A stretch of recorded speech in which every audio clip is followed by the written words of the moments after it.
Operation Telangana ఇదే ఇప్పుడు కమలం ప్రధాన టార్గెట్. జాతీయ స్థాయిలో కాంగ్రెస్ను వెనక్కి నెట్టాలని ప్రణాళిక సిద్ధం చేసుకున్న బీజేపీ ఇప్పుడు తెలంగాణలోనూ పట్టు సాధించేందుకు అన్ని దారులు వెతుకుతోంది. ఇటు పోలింగ్ బూత్ మేనేజ్మెంట్ మీద కూడా ఫోకస్ పెట్టింది. లోక్సభ ఎన్నికల్లో 370 సీట్లు సొంతంగా సాధించాలి అన్నది బీజేపీ వ్యూహం. అలాగే ఎన్డీఏ భాగస్వామ్య పక్షాలతో కలిపి 400 స్కోర్ దాటించాలని తపన పడుతోంది.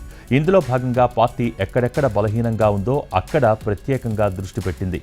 మోడీతో సభలు, రోడ్ షోలు ప్లాన్ చేస్తున్నారు కమలనాథులు.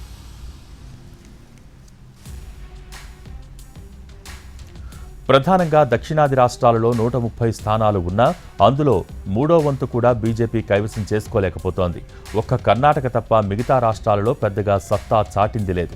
ఏపీలో పొత్తులతో ముందుకు వెళ్తుండగా ఇటు తెలంగాణలో కాస్త ఎదుగుతున్నామన్న భావన ఆ పార్టీ నేతల్లో ఉంది. ఈ పరిస్థితుల్లో కాంగ్రెస్కు గెలుపు అవకాశాలు ఎక్కువగా ఉన్న తెలంగాణపై ఫోకస్ పెట్టింది కమలం. హస్తంతో పోరాటానికి అన్ని దారులు వెతుకుతోంది. ఇక్కడ సాధ్యమైనంత వరకు కాంగ్రెస్ గెలుపునకు గండి కొట్టేందుకు ప్లాన్ చేస్తోంది. ఇచ్చిన హామీల్ని హస్తం నిలబెట్టుకోలేదన్న విషయాన్ని ప్రజల్లోకి బలంగా తీసుకువెళ్లాలని భావిస్తోంది.